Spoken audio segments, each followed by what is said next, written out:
So I'm introducing Eddy Travia from Hong Kong.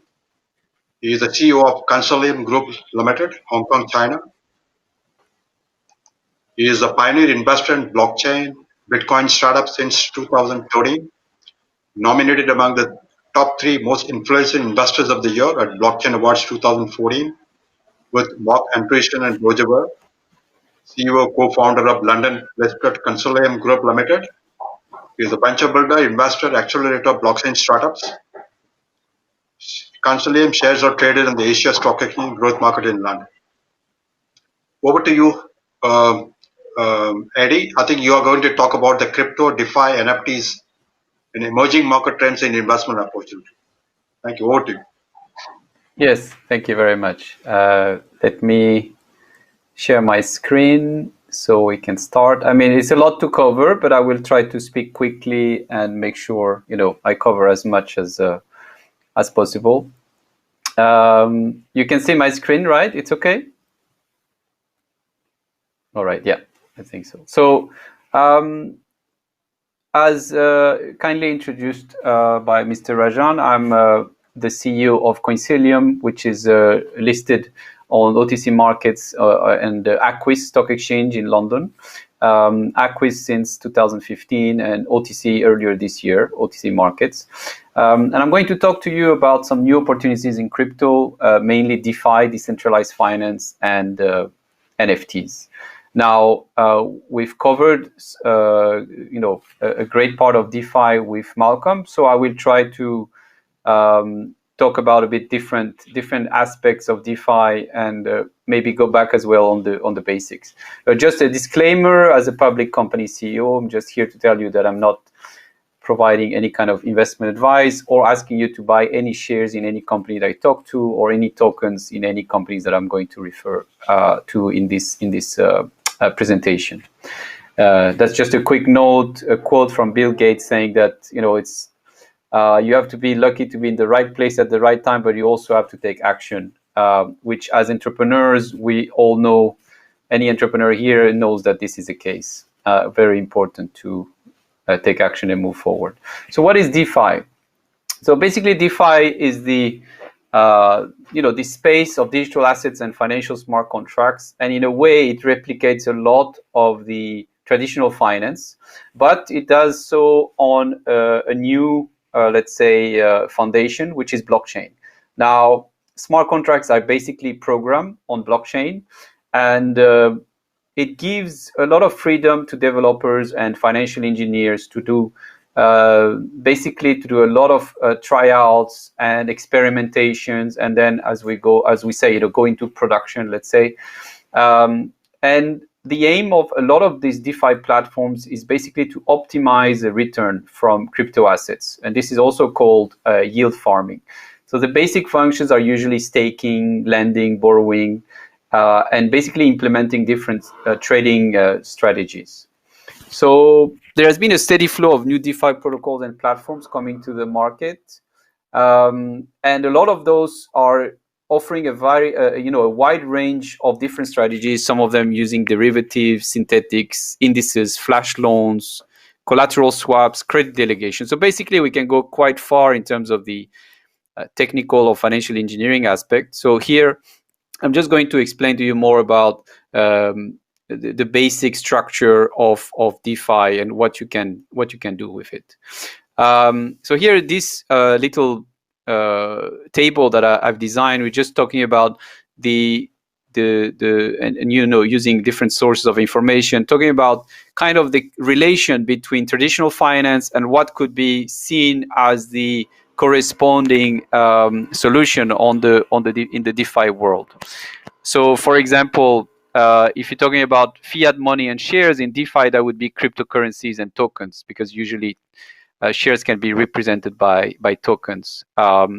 Prospectus, filings, registration, etc. This can be the white paper. This can be the platform terms in the DeFi space. There are no brokers or banks in DeFi. It's direct participation, no clearing houses, because the market rules are actually the rules of the network or the rules that are implemented through smart contracts.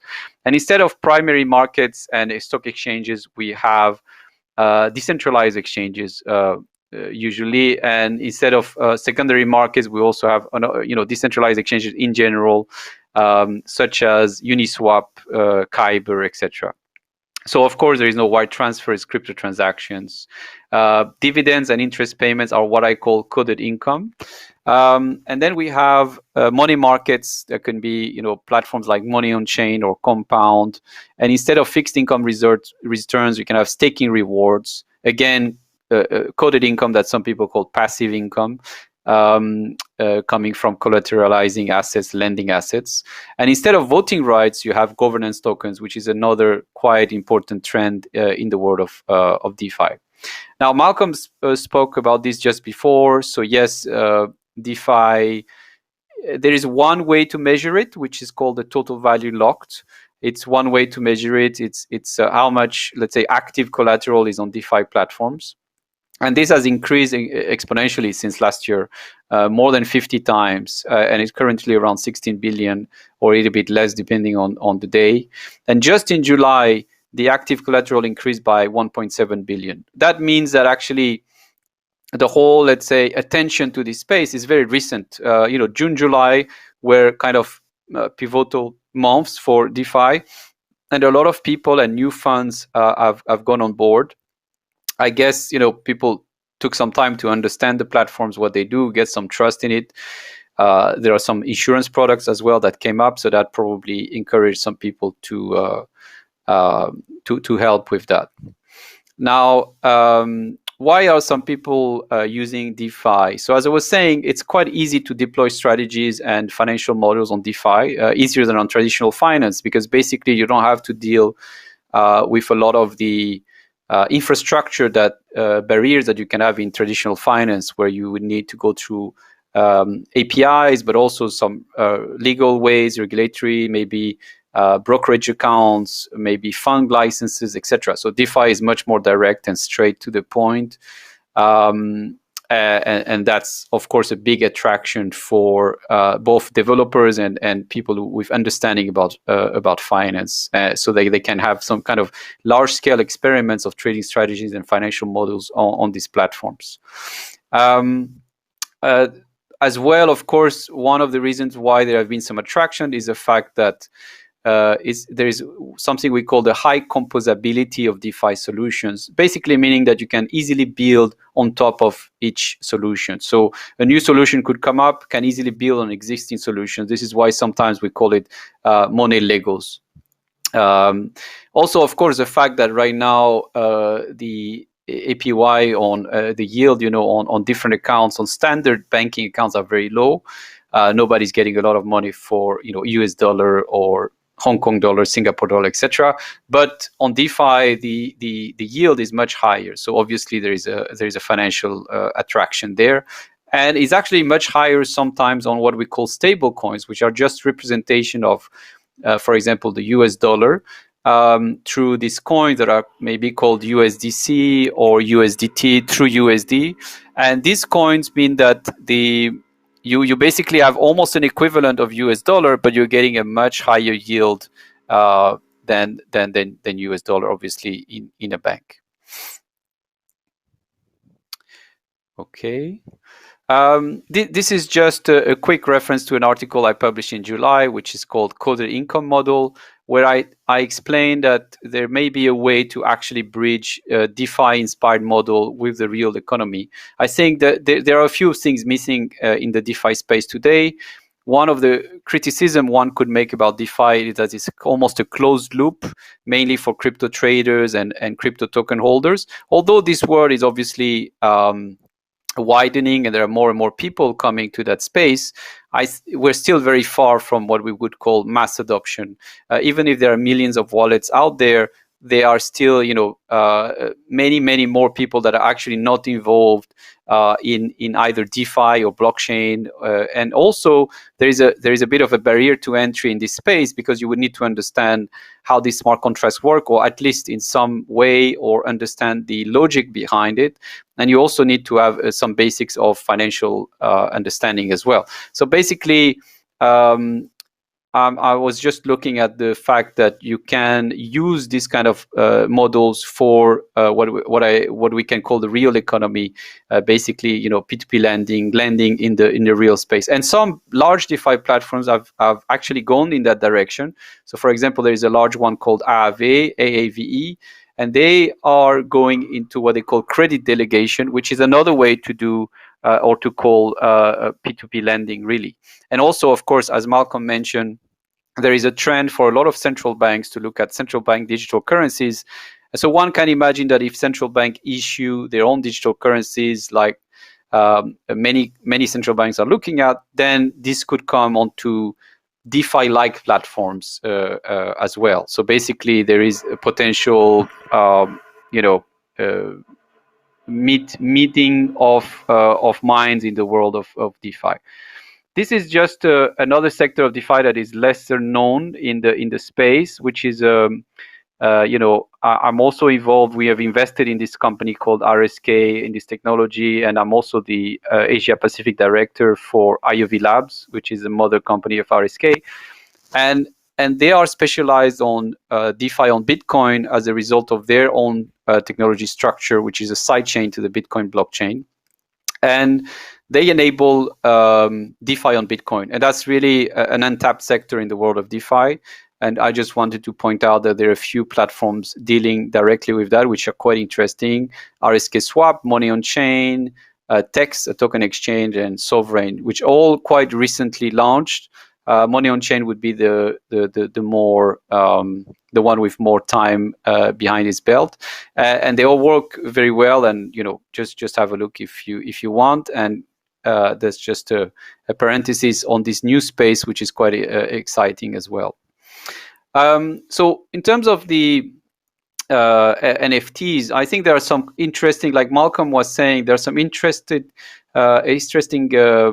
common points between NFTs and DeFi. Of course, both of them are on blockchain. This is what we're talking about here. And as you know, blockchain created what we call digital scarcity. Now, in terms of Bitcoin, we know that there is a fixed amount of Bitcoin that will ever be mined. But in terms of NFTs, much more granular. It's basically you can create one token, which will be a very unique NFT or non-fungible token. So this big difference means that an artist or someone with a specific asset can tokenize an art piece and basically have it represented by just one or a few NFTs and kind of fractionalize it and sell it to in a certain market. So that's quite interesting. It can also work for financial products. It could also work for wine or vintage cars or watches or stamps. So we just announced a collaboration with the Gibraltar Philatelic Bureau, because we have an office there as well in Gibraltar. And we're going to help them issue a cryptocurrency stamp officially by the Gibraltar Philatelic Bureau and Post Office.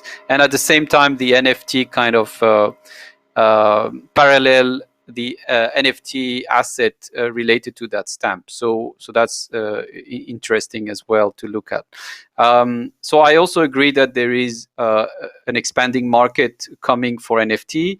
It's still a little bit small, the trades in this space, but I think we're going to see quite a growth in that space for multiple reasons. First of all, because it's convenient for the artists, convenient for the token holders to sell. Also because a lot of brands and a lot of large companies are looking at new ways to interact with their users or their fans. Especially 2020 has been a disaster for any kind of on-site productions. People cannot go out to the theater, cannot go out to concerts. So a lot of artists have had to rely on digital means of interaction. And so I think this is a very interesting one to monetize these new channels there and these new networks. There's another company we work with, which is called Red Fox Labs. They have the #1 NFT sales on Wax, which is one type of blockchain, especially for digital assets. And they have products called COGS that they've been doing very well. And we're working with them for the Gibraltar crypto stamp as well. And we also have an investment in a Singapore company called Startup Token, which is developing a digital art marketplace called Minty.art, also pioneering patronage with this system. So there are many very exciting projects coming up, especially in the world of metaverses, gaming. NFT is very convenient for and very well adaptable for this. For the gaming and the metaverse space, and even sports as well. For example, the NBA has issued some NFTs related to specific moments in events in the world of games, for example. So basically, to conclude, I think we have a new wave of innovation in the world of blockchain with decentralized finance platforms and solutions, which are great for optimizing return on your crypto assets. And we have a whole other wave of innovation with non-fungible tokens, to basically sell and collect digital collectibles and tokenize assets in general. Thank you very much. Thanks, Eddy. I think you have a good, promising opportunities you have showcased. So, what is your focus area of investment for 2021? DeFi, So now, NFTs, crypto. Yes, so we basically support some of the protocols we have invested in the last 5 years. So, for example, one of them is RSK, as I mentioned, and with which we have a joint venture in Singapore. We also looking at our own ventures, so that's why we have more of a venture building role these days.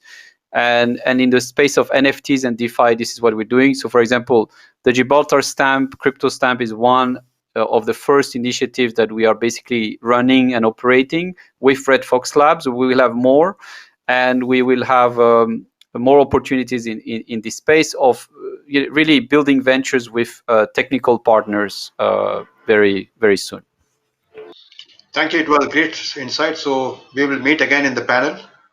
So we end the session. Thank you, Eddy. Thank you.